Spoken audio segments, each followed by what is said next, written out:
We just introduced this new sled, and I really like this because the stones will get wear over time from the metal being abraded away, the stone being abraded away.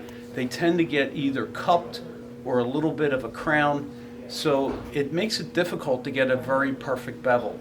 So by having this slide, which is really neat, it keeps the wheels off the stone and allows you to just precisely slide your chisel on the stone. So with our new slider, it's kind of slick. So you secure the stone in the holder, and that's easy to do. And we're going to put our chisel in, of course, bevel side down. And this guide actually has lines that help you keep the chisel straight. And then we're going to slide the chisel through the retainer. Okay. And then set the angle. Now you can actually use the chisel itself to set the angle, or you can use an angle gauge. And people always worry about the angle, the angle, the angle. Well, it actually comes down to what you like.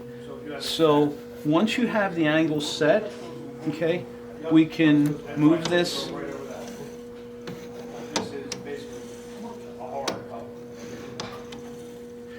And that's how you use it.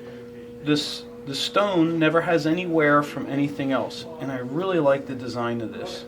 It keeps it square, even, and straight. We also have an angle gauge if you want to set it perfectly.